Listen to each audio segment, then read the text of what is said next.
that we will start working out some questions, my dear friends. Come on. I'm talking about valuation rules, boss. And in valuation rules, my dear friends, let me tell you very clearly the concept of valuation rules.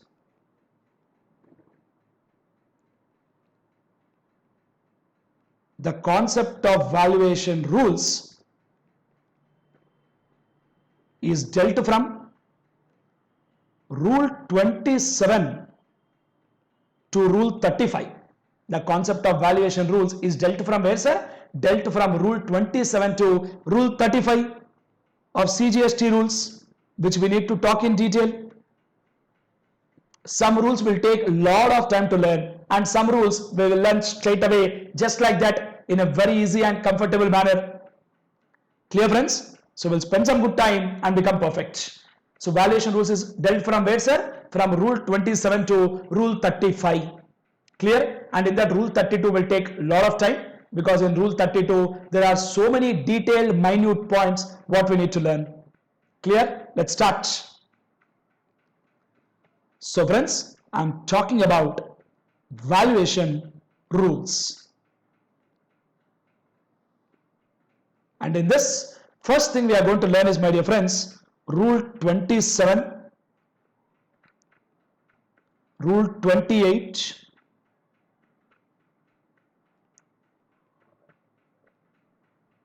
Rule 29,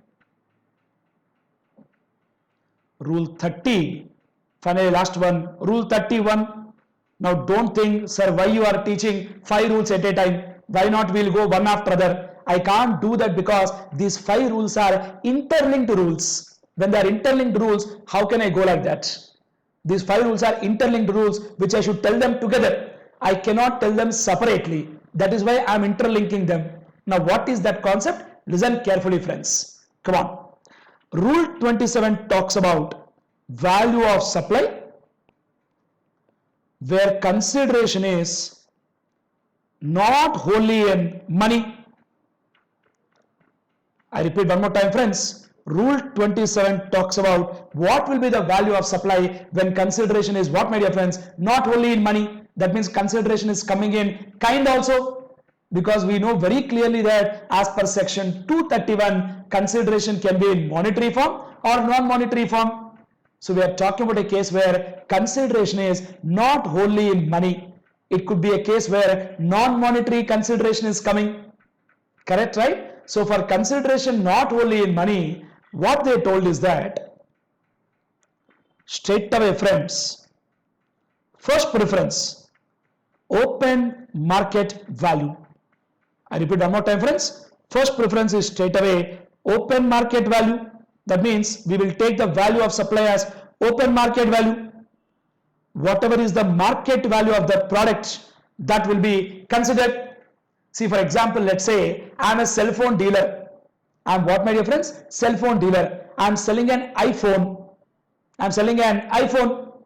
Clear, right? Okay. Keeping that iPhone story aside, let's take our own example, friends. Sir, I am taking class for you. Correct? You are required to pay some fees. Let's say the fees is 10,000. Let's say generally the fees is 10,000. Correct, my dear friends? But what you have done is, you did not pay me 10,000. You paid me some 3,000 and gave me one cell phone.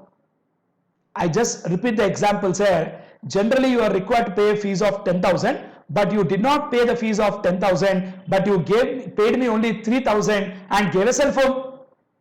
Clear, friends? Now, that is a case where consideration is not wholly in money. If consideration is not wholly in money, what is the value of supply? First preference is straight away open market value. For my class, what is the open market value? That is nothing but 10,000. Correct, right? But there is a possibility where we might not know open market value. Possible. Why? Because in the class kind of environment, we know the open market value. But let's say I am a manufacturer of cell phone.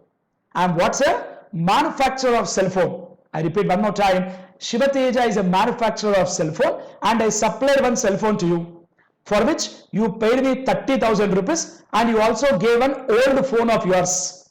So basically you exchanged your old phone and took a new phone. You paid a cash of 30,000 and you also gave me your old phone. So what you gave me, friends? You gave me a cash of 30,000 and you also gave me your old phone. So that is a case where consideration is not only in money. So first preference is always open market value. Open market value of the phone what I supply to you.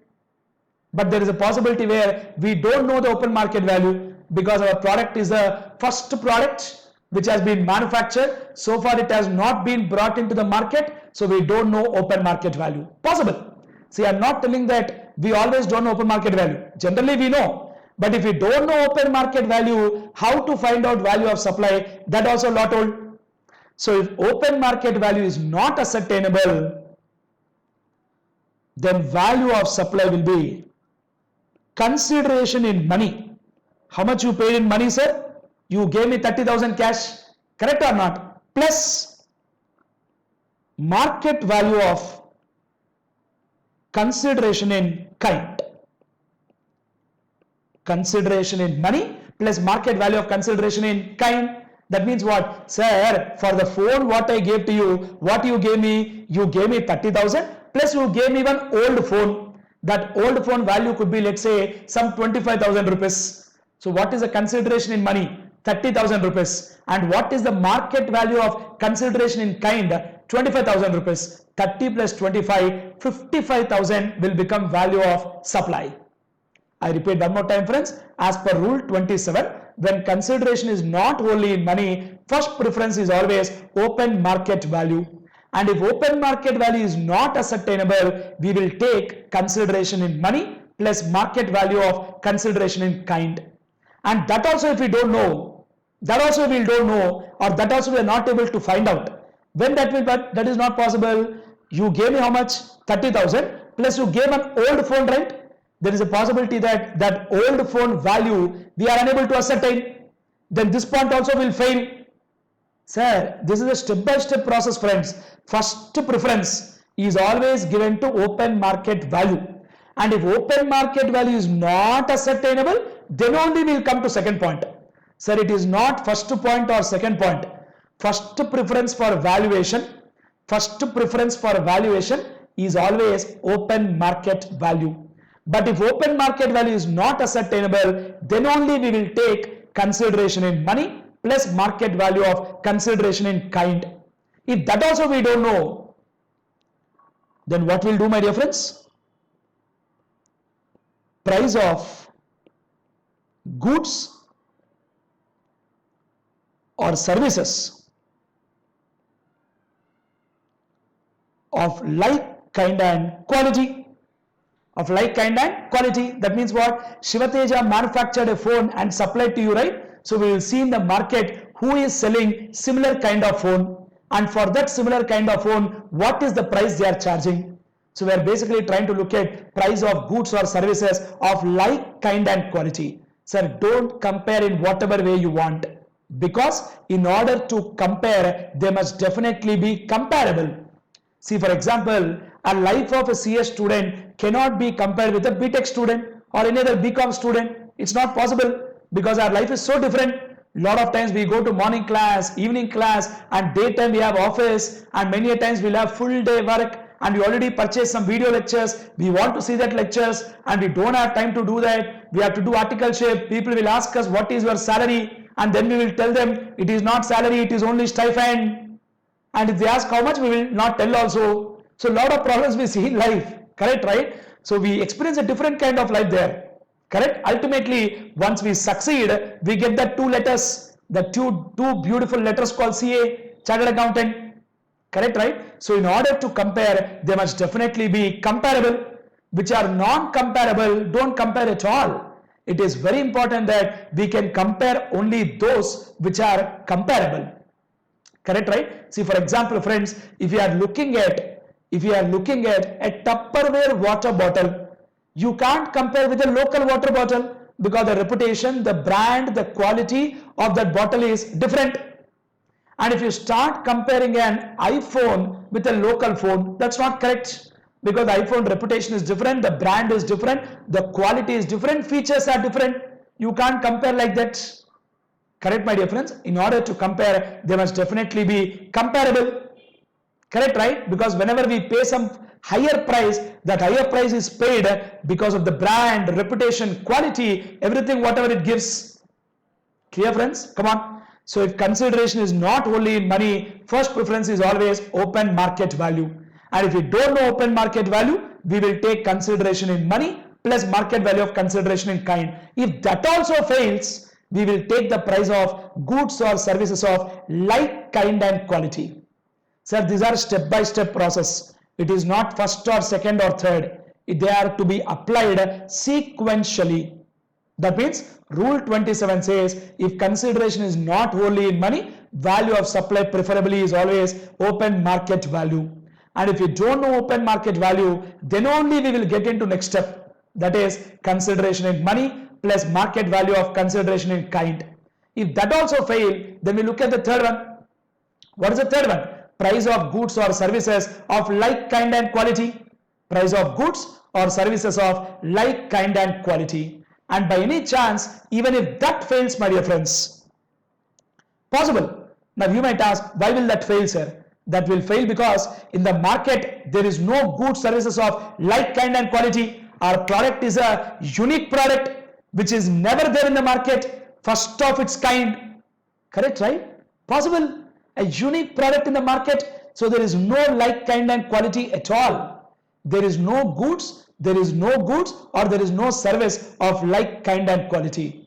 If there is no goods or service of like, kind and quality, friends, if there is no goods or service of like, kind and quality, then immediately what we'll do is, straight simple point, we'll apply something called rule 30, sir. Which rule, my dear friends? Rule 30.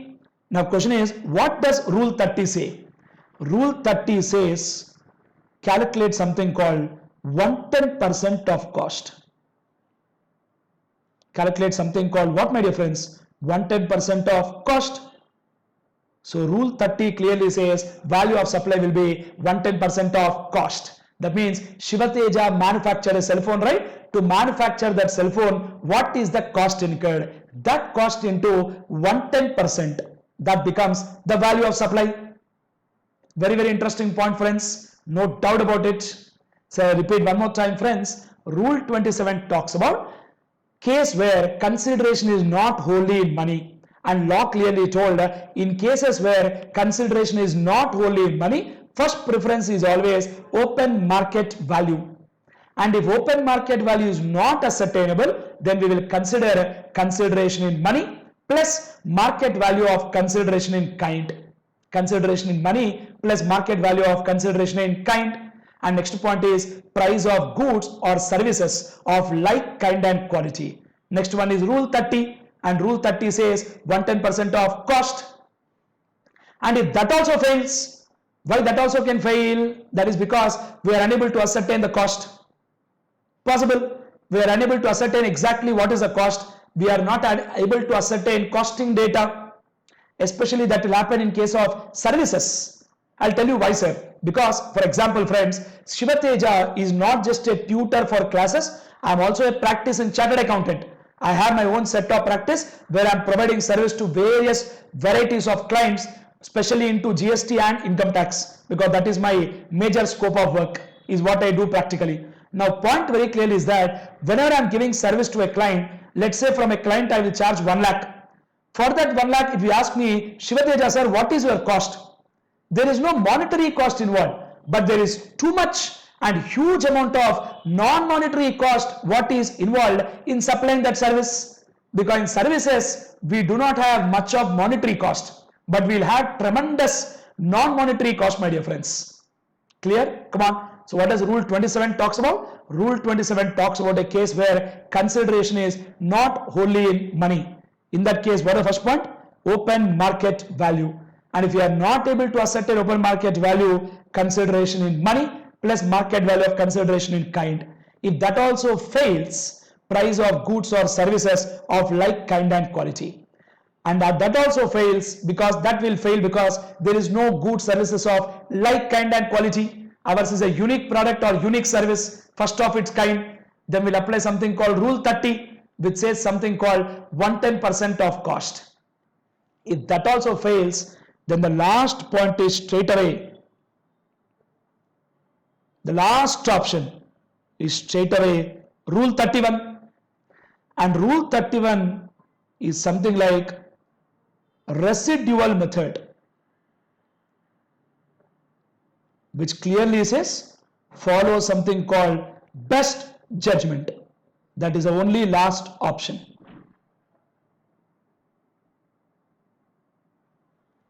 That is the only last option which says follow something called what, my dear friends? Best judgment. Very clearly, friends, that means officer only will calculate what will become the value of supply. He will do something called best judgment. Clear, friends? That is why in GST law we have got some provisions for provisional assessment, final assessment. Some interesting concepts are there. Don't worry, we'll talk in detail. So what is the residual method, friends? Residual method is straight away Rule 31, which says follow something called best judgment. I hope by this you understood why I am teaching all 5 rules together, because they are not independent, they are dependent on each other. It is very important that I integrate that concepts and teach you. That is the reason why I had to combine all these rules and then teach you. Clear? Come on. What does Rule 27 talks about? Rule 27 talks about a case where consideration is not wholly in money and preference is what? Open market value. And if that is not ascertainable, consideration in money plus market value of consideration in kind. And even if that is not ascertainable, price of goods or services of like kind and quality. And even if that fails, the answer is Rule 30. That also fails, Rule 31. Clear, friends? Come on, see now. Let's take an example like this.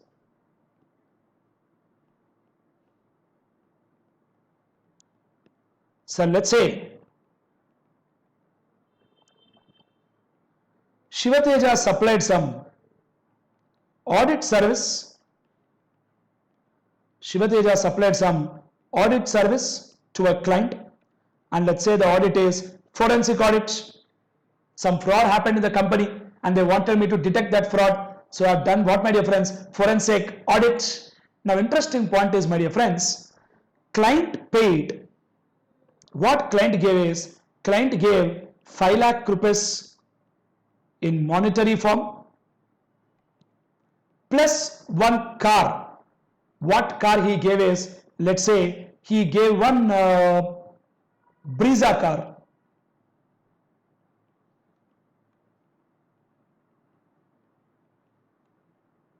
He gave 5 lakhs in monetary form and he gave a car. Of which car, my dear friends? Brezza car. Clear, my dear friends? That means it's very clear that consideration is not wholly in money. There is non-monetary consideration. Now very clearly, my dear friends, if consideration is not wholly in money, then what will happen, friends? Then Rule 27 will apply. Straight away, first preference is what? Open market value. That means how much Shivateja will generally charge for that forensic audit. How much Shivateja will generally charge for what, my dear friends? For that forensic audit. Let's say that value is some 15 lakh rupees is what I generally charge for that forensic audit. Correct, right? 15 lakh rupees is generally Shivateja charges for forensic audit. Example, friends, all numbers are illustrative, example only. So what I generally charge? 15 lakhs. But let's say, my dear friends, if open market value is not ascertainable, then what, my dear friends? Then value of supply will be 5 lakh rupees plus market value of the car, which is, let's say, 5 lakh rupees, and assume for a second market value of the car is 9 lakh rupees. 9 lakh we are assuming as market value of the car. So total figure turns out to 14 lakh rupees. Now you can't tell, sir, 14 lakhs is better, I'll apply 14 lakhs only, not 15 lakhs. You can't tell that statement. You can't tell that statement, sir, 14 lakhs is better than 15 lakhs, I will apply value of supply as 14 lakhs only. You can't tell that statement, because these rules are to be applied sequentially. First preference is always open market value. And second point will come into picture only when open market value is not ascertainable. So if open market value is not ascertainable, then value of supply will be what, my dear friends? What, my dear friends? Come on. Consideration in money plus market value of consideration in kind. Now, next, my dear friends. If above valuation is not possible, when it is not possible, logical point, we are unable to ascertain the market value of that car, then only it's not possible. Common sense. If above valuation is not possible, then value of supply is equal to price of service of like, kind and quality. That means generally in the market, how much people are charging for that service. Same kind of service. Assume for a second that value is 12 lakhs. That is what we'll take into account. And the third one will come only when first and second fails. And third point also might fail. That is because in the market, nobody is there who is giving that like, kind and quality. Then we'll apply something called Rule 30. If that also fails, we will apply Rule 31. And Rule 30 says 110% of cost, and Rule 31 talks about best judgment. And one point they clearly told is that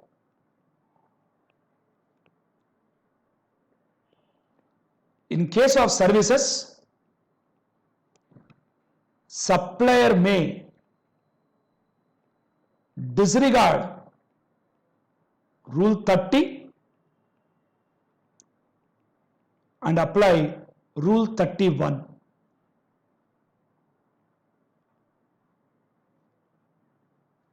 Interesting point, friends. Come on, what is the line I wrote there? In case of services, supplier may disregard. Disregard means what? Ignore.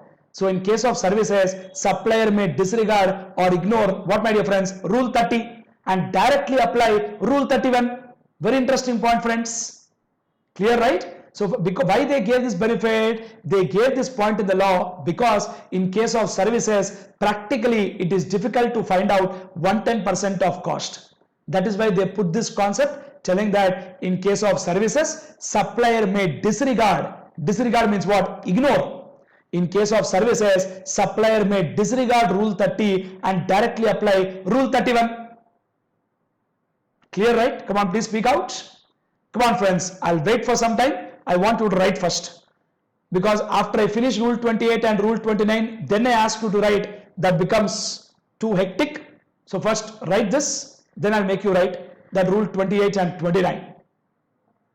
Clear? Don't worry. Write this, come on. Then we'll add 28, 29. So Rule 27 talks about what, my dear friends? Value of supply in case where consideration is not only in money. First preference is always open market value. And if open market value is not ascertainable, consideration in money plus market value of consideration in kind. And if that also fails, price of goods or services of like, kind or quality. And even if that fails, we'll apply something called Rule 30.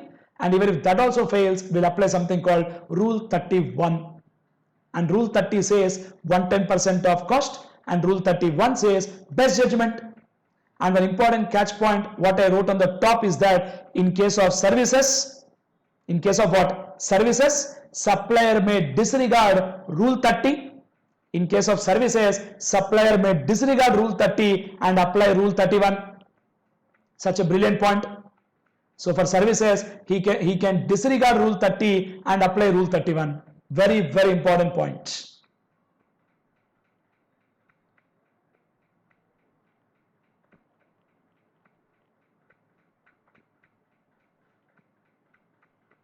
Done? Next. Can I proceed?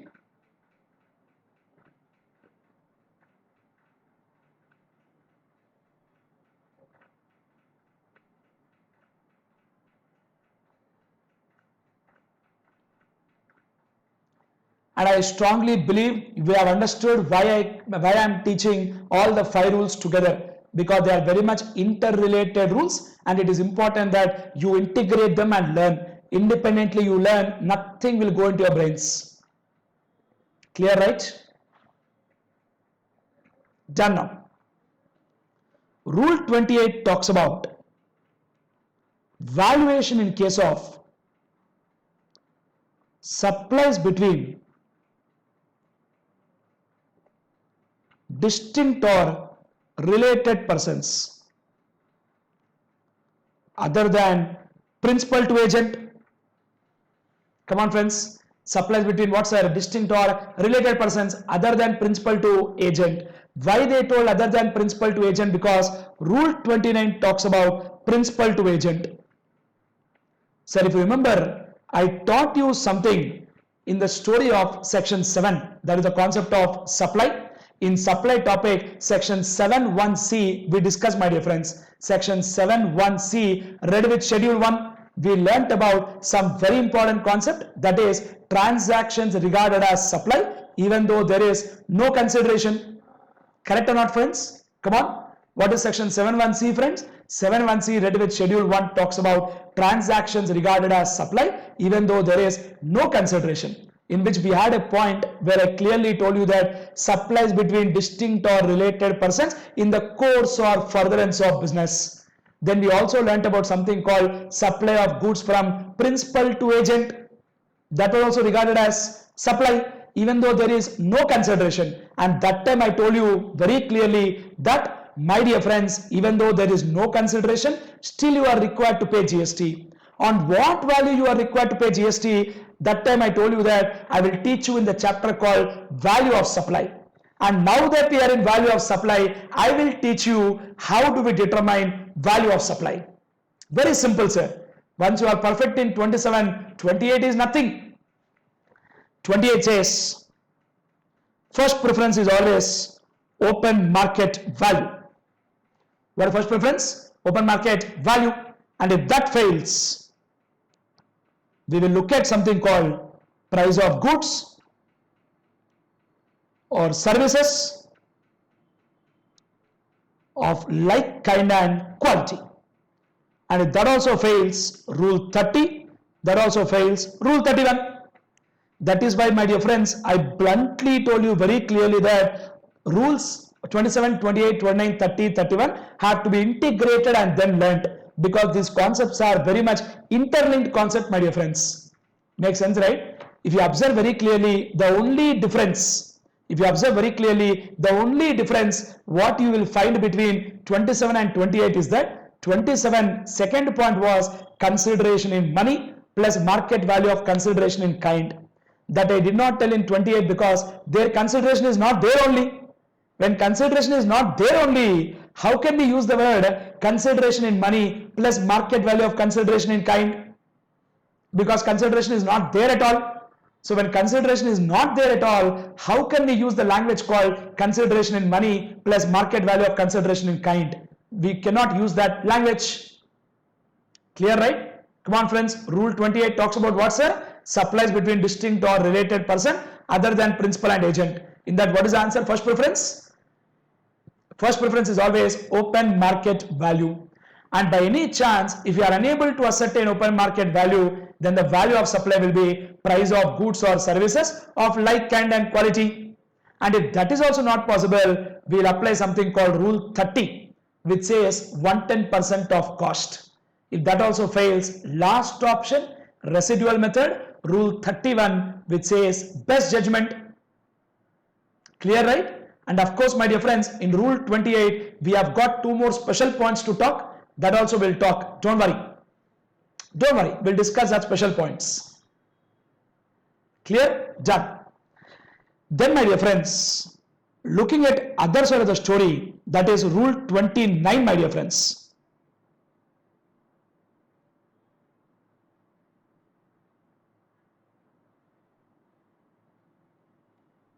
Which rule, sir? Rule 29. Rule 29, which talks about principal to agent, it clearly says value of supply will be open market value. What is value of supply? Open market value or 90% of price charged.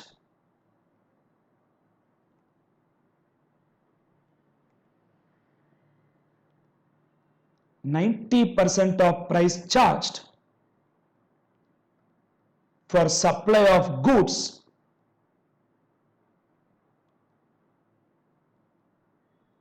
of like kind and quality to an unrelated customer. To what customer, my dear friends? Unrelated customer. Now what does that mean? Let me explain to you, sir. Listen, come on. Example 2, boss. Listen carefully. Sir, there is a principal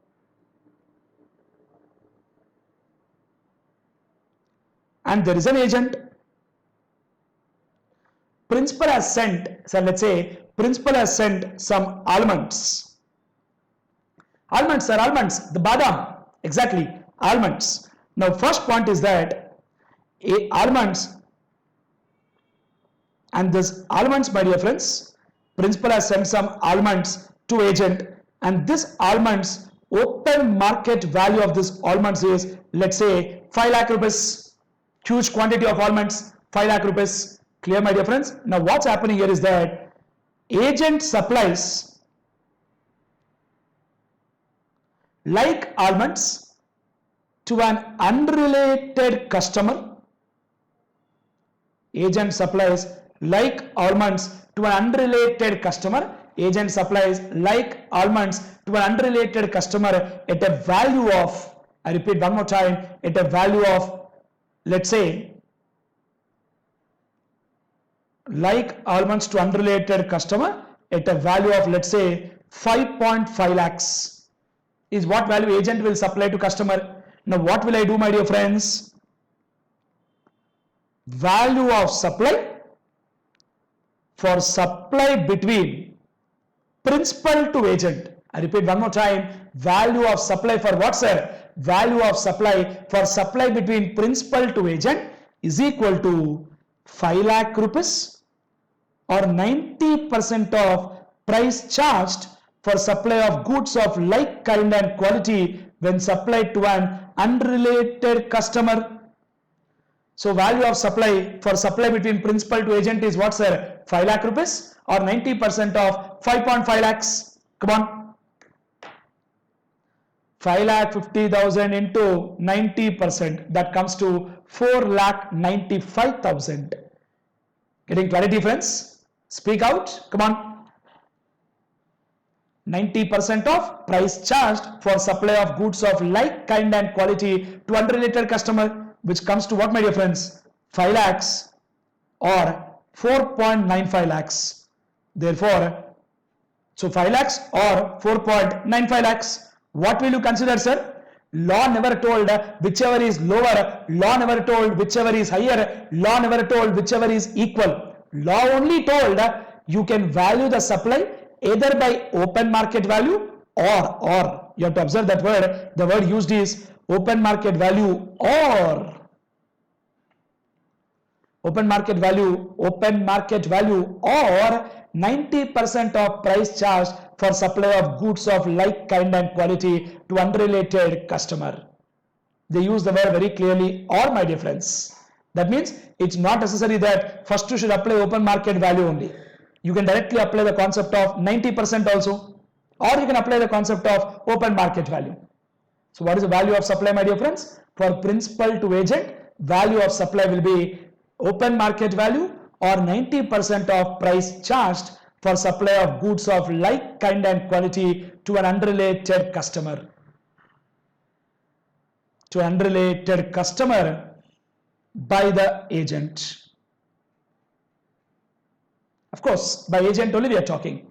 And if that is also not possible, that means we are unable to ascertain that open market value, or unable to ascertain what price is further supplying, then we'll apply the story of Rule 30, my dear friends. What is Rule 30? 110% of cost. If that also fails, we'll apply Rule 31. And what does Rule 31 say? Rule 31 says best judgment. Rule 30 says 110% of cost. Rule 31 says best judgment.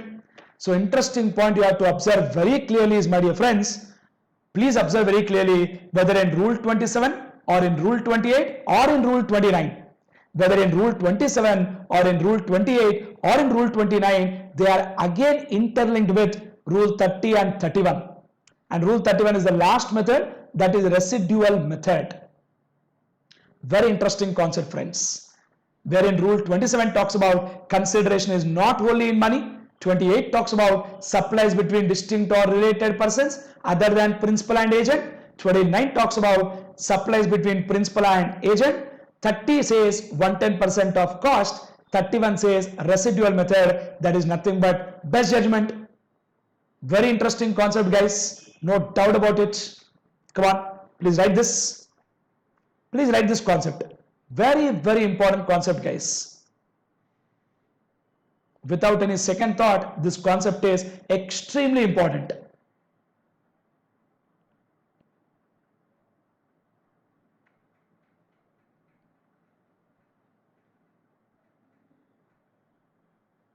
Right, please finish off this table. And in rule 28, 1-2 special points also are there to talk. That also I'll discuss. With that special points, we'll be done with 27 to 31. And I taught all the 5 rules like this because they are very much interlinked. We cannot learn them independently. That is why I combined the concept and taught you. And if you are perfect in 27, other language is very simple, sir. Same language borrowed, same language copied. No doubt about it.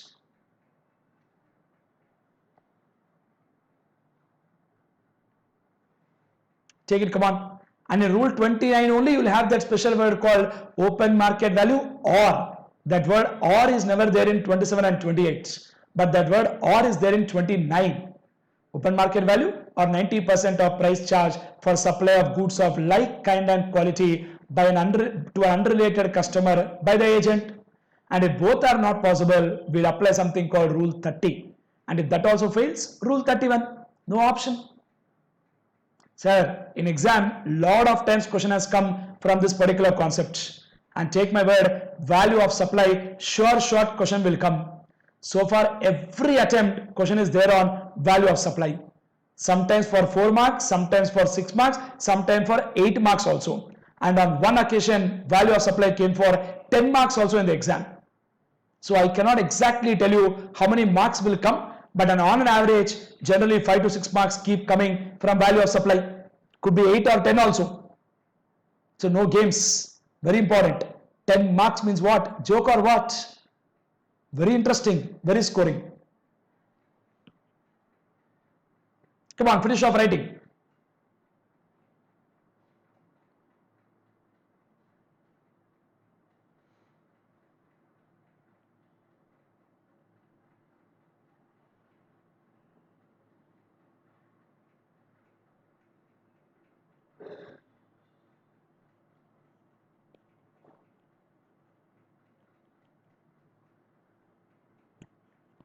Finish writing? Done? Okay, I'll proceed then. I want you to write this example, my dear friends. This is example 1, which is related to rule 27 example. Example 1 related to rule 27. Take it, come on.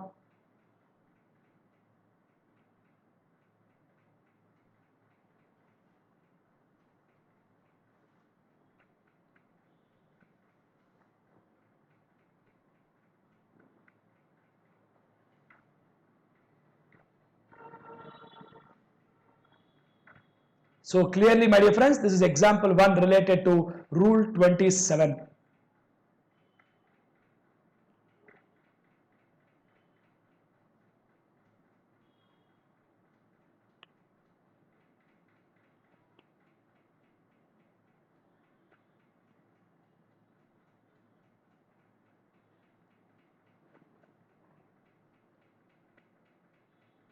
Clear? Done?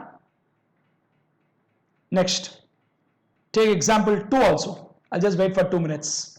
Quick.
Done, finish, close. So friends, come on. What does rule 27 talks about? 27 talks about a case where consideration is not wholly in money. 28 talks about supplies between distinct or related persons. 29 talks about principal to agent. 30 talks about 110% of cost. And 31 deals with best judgment. Now, my dear friends, an interesting point let me discuss with you. Sir, let's say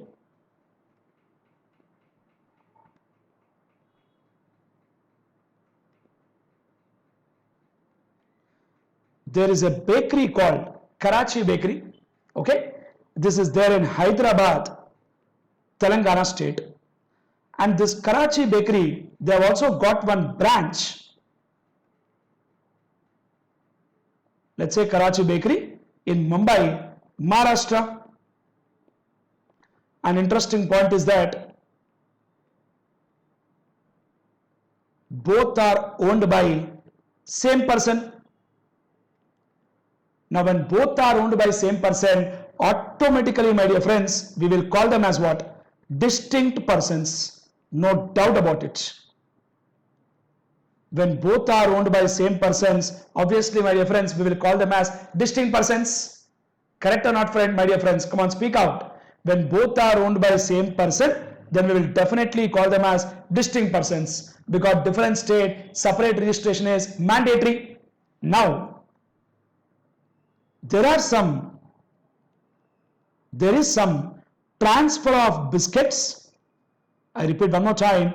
There is a transfer of biscuits from Karachi Bakery, Hyderabad to Karachi Bakery, Mumbai. What is there, my dear friends? There is a transfer of biscuits, and this is definitely regarded as supply because of section 7(1)(c), read with schedule 1.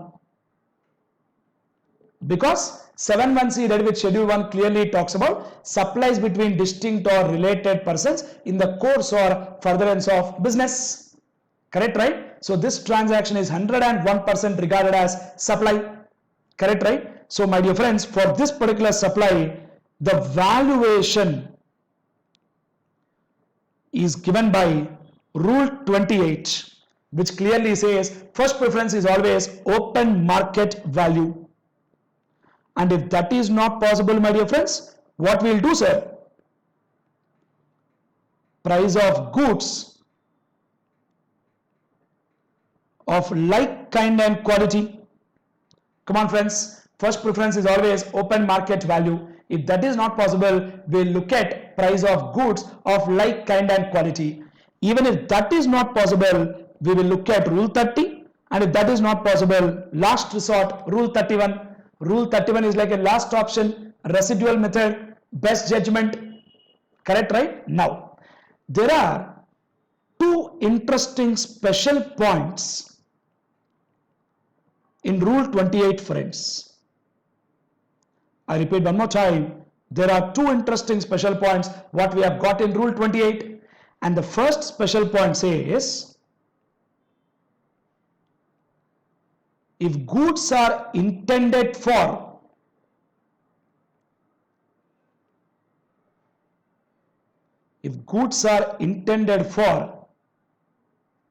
further supply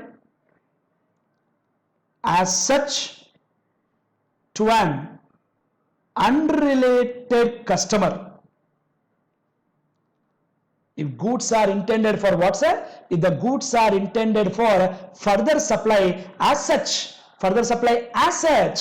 to an unrelated customer, that means what? When Karachi Bakery Hyderabad is sending biscuits to Karachi Bakery Maharashtra, what Karachi Bakery Maharashtra will do? Karachi Bakery Maharashtra will supply to customers only, right? Exactly. Ultimately, they will supply to customers only. No doubt about it. Then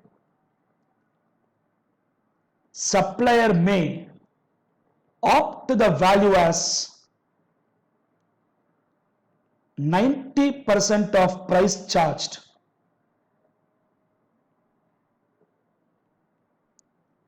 for supply of goods of like kind and quality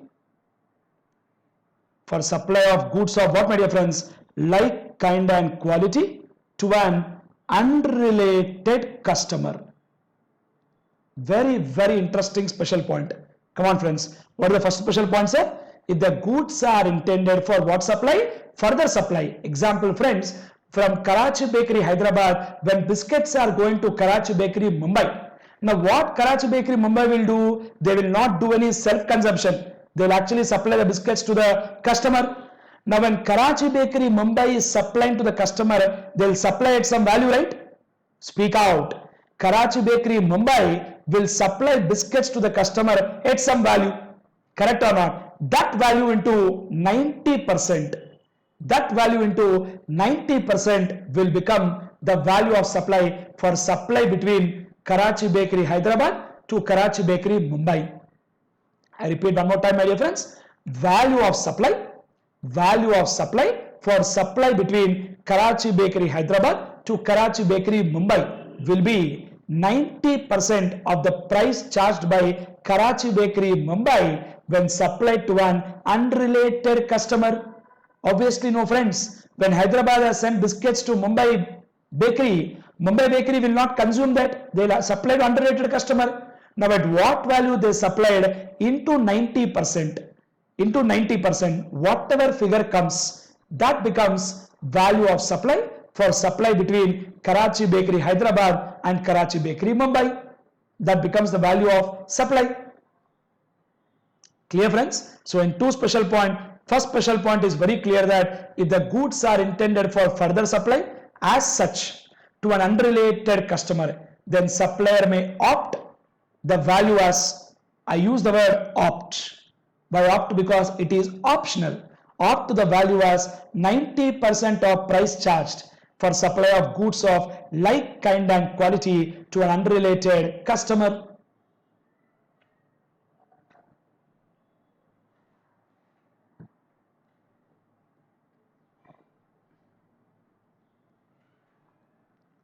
By recipient. Recipient means nothing but Karachi Bakery, Mumbai. Done. Finally, one more last special point is there, friends. This is an important point, extremely important. Please listen. With this point, Rule 28 is done. Listen.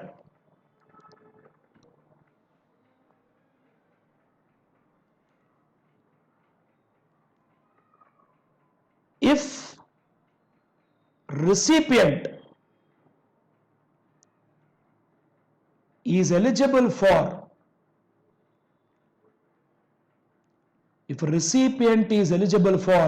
full input tax credit. Now common sense point, when will recipient be eligible for full input tax credit? Only when recipient is a registered person and dealing only in taxable items. Because if receiver is unregistered person, he can't take credit. Or there is a possibility where if he is registered but dealing in exempted items, again he can't take credit. Because generally credit is allowed only when you deal in taxable items. Correct, my dear friends? So if you deal in exempted items, you can't take credit. Moreover, in the same lines, if you are unregistered person also, you can't take credit. Obviously, my dear friends, who can take credit is only a registered person, and that too who is dealing only in taxable items. Clear, right? See now, if a recipient is eligible for full input tax credit, then invoice value. What value, my dear friends? Invoice value. Sir, when Karachi Bakery, Hyderabad is sending biscuits to Karachi Bakery, Mumbai, at some value they will raise invoice, right? Exactly. The invoice value is deemed to be open market value. Very, very interesting and extremely important concept, friends. Come on. What is that very, very interesting and extremely important concept? If recipient is eligible for full credit, then invoice value is deemed to be open market value. That means what? When Karachi Bakery, Hyderabad is sending biscuits to Karachi Bakery, Mumbai, if the recipient is a registered person and dealing only in taxable items, he is obviously eligible for full credit. Now in this context, what law told very clearly is that if recipient is eligible for full credit, then invoice value shall be deemed to be open market value. So whatever value invoice is raised, that value becomes open market value.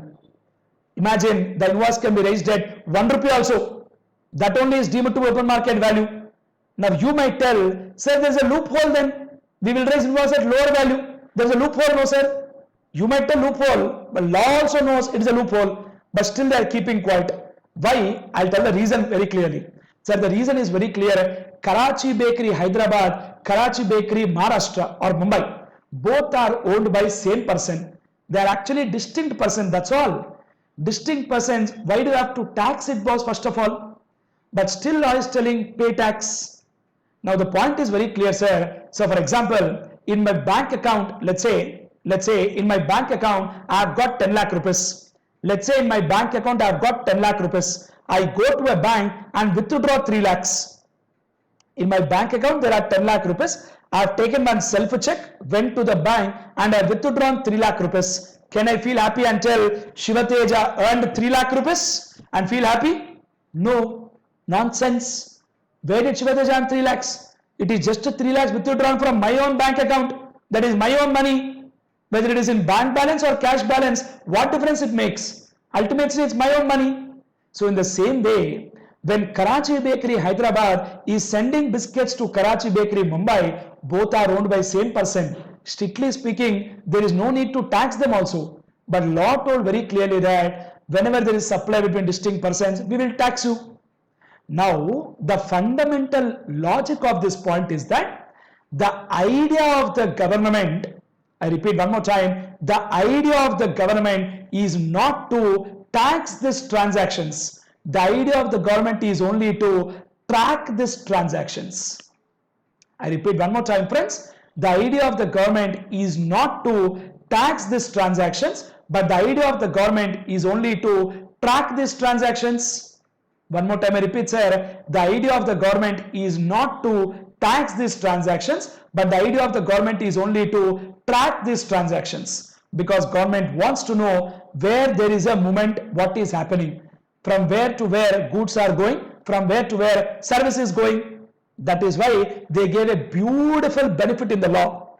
And the great benefit and the fantastic point they put in the law is that if a recipient is eligible for full input tax credit, if a recipient is eligible for full input tax credit, then invoice value shall be deemed to be open market value. Invoice value shall be deemed to be open market value. Such a great fantastic point they put in the law. No doubt about it. Clear, friends? What is that point, sir? If recipient is eligible for full input tax credit, if recipient is eligible for full input tax credit, then invoice value shall be deemed to be open market value. That's it. These are the two special beautiful points which are given under Rule 28. Please write down. I humbly request you to write down, friends. Extremely important, no doubt about it. So kindly please write down. Very important point. Please write down.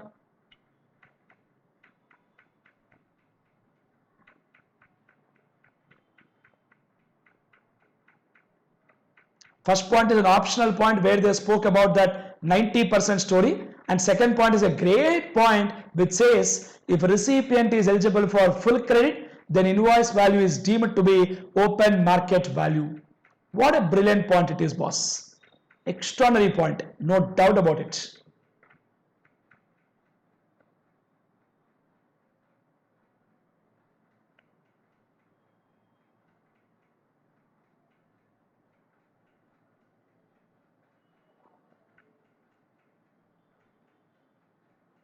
Come on, finish writing.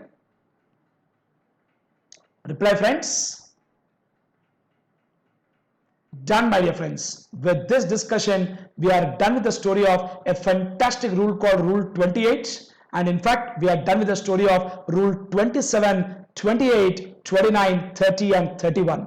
Rule 27 deals with consideration not wholly in money. 28 deals with supplies between distinct or related person. Rule 29 talks about principal to agent. 30 deals with 110% of cost, and 31 is a residual method which talks about best judgment. That's it. Clear, friends? Next session we will discuss lot of wonderful problems on all these concepts what we learned till now, and after that I'll also teach you some more very interesting and important rules. Clear, my dear friends? That's it. This is what is the end of story for rule 27 to rule 31. Next session we'll talk about more rules, and of course we'll also solve very good interesting number of questions. Clear? Thank you so very much. Take care. See you all in next session. Bye bye. Thank you.